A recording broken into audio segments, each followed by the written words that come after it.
SLBC tunnel rescue operation కు రోబోలు సిద్ధమయ్యాయి. పరిస్థితులు అంచనా వేసేందుకు రోబోటిక్ డిజాస్టర్ మేనేజ్మెంట్ బృందం టన్నెల్ లోపలికి వెళ్లింది. క్యాడర్ డాగ్స్ తో మరోసారి స్పాట్లను గుర్తించే ప్రయత్నాలు చేస్తున్నారు. ఇప్పటికే క్యాడావర్ డాగ్స్ గుర్తించిన మరో 2 ప్రాంతాల్లో సహాయక సిబ్బంది తవ్వకాలు జరుపుతున్నారు. మరోవైపు లోకో ట్రైన్ ట్రాక్ పునరుద్ధరణతో సహాయక చర్యలు ముమ్మరంగా కొనసాగుతున్నాయి. మధ్యాహ్నం తర్వాత టన్నెల్ లోపలి పరిస్థితులపై అధికారులు సమీక్ష నిర్వహించనున్నారు. మరోవైపు ఇవాళ మంత్రి ఉత్తమ్ కుమార్ టన్నెల్ దగ్గరికి వచ్చే అవకాశం ఉంది.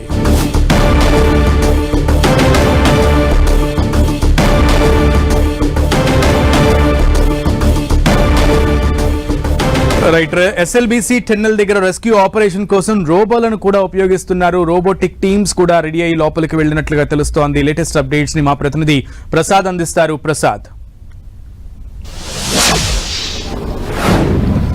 సునీల్, శ్రీశైలం ఎస్ఎల్బీసీ టన్నల్లో జరుగుతున్నటువంటి రెస్క్యూ ఆపరేషన్ 18వ రోజుకి చేరుకుంది. 18 రోజుల నుండి కార్మికుల జాడ కోసం తీవ్ర ప్రయత్నాలు కొనసాగిస్తున్నాయి. 11 టీములకు సంబంధించి ఏవైతే నేవీ, అదేవిధంగా ఆర్మీ, ఎన్డీఆర్ఎఫ్, ఎస్డీఆర్ఎఫ్, రైల్వే తదితర శాఖలకు సంబంధించిన రెస్క్యూ టీములు మొత్తం టన్నల్లోకి వెళ్లి కార్మికుల్ని గుర్తించేందుకు తీవ్ర ప్రయత్నాలు కొనసాగిస్తున్నాయి.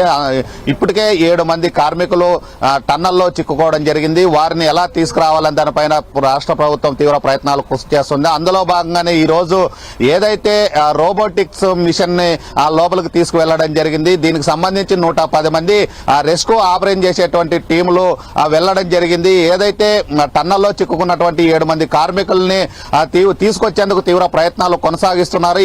ఇప్పటికే అక్కడ కేరళకు సంబంధించిన జాగిలాలు చేరుకోవడం జరిగింది. ఒక కార్మికుడిని గుర్తించి ఆ మృతదేహాన్ని కూడా పంజాబ్ రాష్ట్రానికి సంబంధించిన కుటుంబ సభ్యులకి అప్పచెప్పడం జరిగింది. అయితే ఇంకా 7 మంది కార్మికుల ఆచూకీ లభ్యం కాలేదు. 18 రోజులు కావస్తున్నప్పటికీ ఇప్పటి వరకు కార్మికుల ఆచూకీ లభ్యం కాకపోవడం పైన రాష్ట్ర ప్రభుత్వం ప్రత్యేకంగా దృష్టి సారించింది. ఏదైతే అత్యాధునిక టెక్నాలజీ ఉపయోగించాలా సునీల్. ప్రసాద్, అయితే ఆ ట్రాక్లను కూడా పునర్నిర్మించినట్లుగా తెలుస్తోంది. దీంతో సహాయక చర్యలు కూడా ముమ్మరంగా కొనసాగుతున్నట్లుగా తెలుస్తోంది. ఈ రోజు ఉత్తమ్ కుమార్ రెడ్డి కూడా ఎస్ఎల్బీసీ టన్నెల్ దగ్గరికి చేరుకునే అవకాశాలు ఎంతవరకు ఉన్నాయి? అంటే రాష్ట్ర మంత్రి ఉత్తమ్ కుమార్ రెడ్డి మధ్యాహ్నం కల్లా అక్కడ చేరుకునే అవకాశాలు ఉన్నాయి. ఎందుకంటే అక్కడ జరుగుతున్నటువంటి పరిణామాలు ఎప్పటికప్పుడు రాష్ట్ర ముఖ్యమంత్రి రేవంత్ రెడ్డికి అప్డేట్ ఇస్తున్న సందర్భం కనిపిస్తూ ఉంది. గత 18 రోజుల నుండి రాష్ట్ర మంత్రులు అక్కడే రోజుకి ఉంటూ దృష్టి సారిస్తున్నారు. ఉత్తమ్ కుమార్ రెడ్డి, అదేవిధంగా జూపల్లి కృష్ణారావు, జిల్లా కలెక్టరు, ఎస్పీ ప్రత్యేకంగా దృష్టి సారించడం జరిగింది. ఎప్పటికప్పుడు అక్కడ జరుగుతున్నటువంటి రెస్క్యూ ఆపరేషన్ లో పనులకు సంబంధించిన ఆటంకాలకి, అదేవిధంగా ఏదైతే లోకో ట్రైన్ ఉందో ఎంతవరకు వెళ్ళిందనే దానిపైన దృష్టి సారించడం జరిగింది. ఇప్పటికే 13.5 కిలోమీటర్లు ఆ లోపల టన్నల్లోకి వెళ్లడం జరిగింది. ఇంకా దాదాపు 1/2 కిలోమీటర్ దాకా టన్నల్లోకి లోకో ట్రైన్లు వెళ్తే ఉపయోగం ఉంటుందనేది అంచనా వేస్తున్నారు. దీనికి సంబంధించి ఇప్పటికే అక్కడ ఉన్నటువంటి ట్రాక్ ను కూడా పూర్తిగా నిర్మాణం చేసే అవకాశాలు ఉన్నట్లు తెలుస్తూ ఉంది. ఇంకో 200 మీటర్లు వెళ్తే పూర్తిగా కార్మికులను గుర్తించే అవకాశాలు ఉన్నాయని తెలుస్తుంది. అయితే దాదాపు 10 అడుగుల మేరే కార్మికులు ఇరుక్కుపోయినారేమో అనేది ఒక అంచనాకు వస్తున్న సందర్భం కనిపిస్తోంది.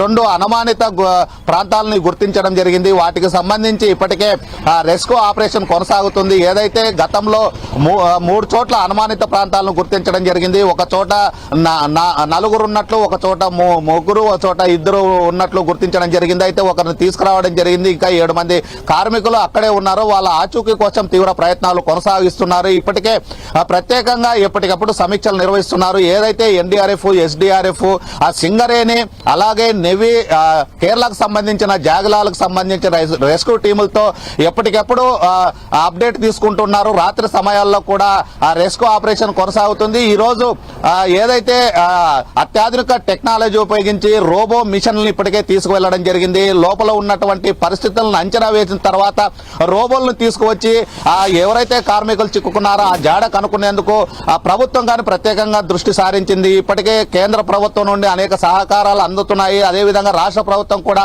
ఆ కార్మికులను తీసుకొచ్చేందుకు ఎలాంటి పరిస్థితులు ఉన్నాయి, ఎలాంటి అవకాశాలు ఉన్నాయి, ఏదైనా అత్యాధునిక టెక్నాలజీ కావాలన్నా ఖచ్చితంగా తీసుకోవాలని అక్కడ ఉన్నటువంటి రెస్క్యూ టీంకు చెప్పడం జరిగింది. ఎన్డీఆర్ఎఫ్, అదేవిధంగా ఏదైతే ఎస్డీఆర్ఎఫ్, అదేవిధంగా సింగరేణి ఉన్నాయో కీలకమైనటువంటి ఆ టీములు అక్కడే ఉన్నాయి. దాదాపు 18 రోజుల నుండి కార్మికుల ఆచూకీ కోసం తీవ్ర ప్రయత్నాలు కొనసాగిస్తున్నాయి. సునీల్. ప్రసాద్, అయితే ముఖ్యంగా ముందు నుంచి కూడా కార్మికులకి అంటే ఈ సహాయక చర్యలు చేస్తున్న రెస్క్యూ టీమ్స్ కి చాలా ఎక్కువ టాస్క్ ఇచ్చింది మట్టి. ఆ మట్టిలో నుంచి నీళ్లు బయటకు వెళ్ళిన తర్వాత మట్టి చాలా సిమెంట్ లాగా గడ్డగట్టేస్తున్నటువంటి పరిస్థితి ఉంది. ఇప్పుడు ఆ మట్టి తొలగింపు పనులు ఎంత వేగంగా జరుగుతున్నాయి? దానికి ఎటువంటి టెక్నాలజీని యూజ్ చేస్తున్నారు?